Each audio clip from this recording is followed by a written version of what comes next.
So at this point in our methodology, it's time to stop the information gathering process as far as the step-by-step flow is concerned and start actually breaking into systems, or at least attempting to do so. A couple of things I'd like to mention here. First of all, this is where you cross that line of vulnerability assessment and penetration testing. So keep in mind, if you were doing vulnerability assessment or simple security assessments of a network, this is where you would stop, write up your documentation and your report, hand it off, and your job would be done. But because that's not what we're here for, and we're actually ready to get into some of that hands-on hacking that we've been talking about for so long, that's exactly what we're going to cover starting here.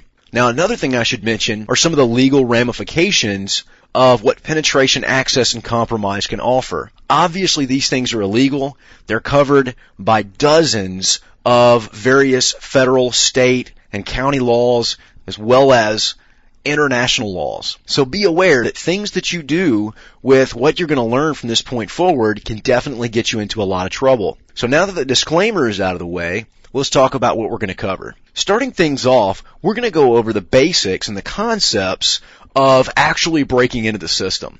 Now, in part one, we're going to go through penetrating the system and different methods and techniques that can be used to do so. And we're going to focus on some very specific things, such as bypassing access controls. ACLs, or access control lists, are probably our biggest hindrance in gaining remote access to systems. So we're going to talk about some methods to getting around that. Probably one of the most common and frequently used method for bypassing access controls is password cracking, which is where we're going to find some way to break that password so that we can get it and use it to access the system. So obviously the access controls won't mean much if we have the password to gain access to them.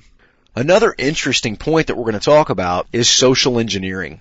Social engineering allows us as hackers to remove ourselves from the computer element and utilize the many flaws in the human personality to gain access to systems without ever opening the lid of our laptop. Now, after we've covered all this, we'll actually move into part two and talk about the steps that you might take after you've gained access to the system.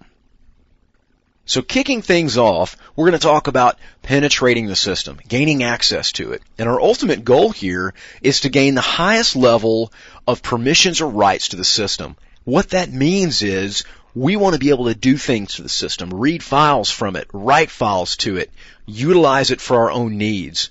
So there's so many different options of the things that we want to do, all of which depend on the level of permissions that we have on that system. So we're going to pay especially close attention to the various levels of permission that we might gain throughout each one of these steps in the penetrating process. Now, one of the things that I want to mention here, and this is what sets you or anyone else apart from the crowd in the penetration testing and white hat hacking world, and that's going to be that you use undiscovered techniques and methods, meaning that during the course of the penetration process, you create hacks and exploits and find vulnerabilities that no one else has done before. Again, it's extremely important that you think outside the box when performing penetration testing. And you'll hear me say that many more times throughout the next several videos. So, basically what we're going to focus on here is specifically targeted exploits executed in specific orders are going to enable us to penetrate those system defenses. So we want to focus in very closely on what we're attacking, make sure that our skill set is appropriate, our tools are set, and that we are very, very attentive to what we're doing. The person that's paying extremely close attention to that packet trace is the one that's going to get the penetration, as opposed to someone who is just moving along slowly and not paying a lot of attention.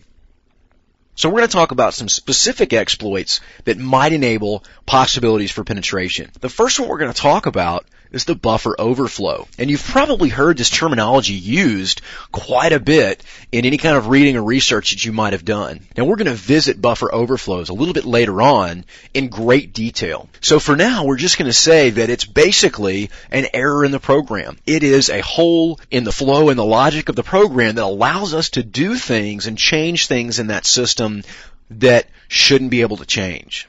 Stack exploits are basically a mutation of a buffer overflow.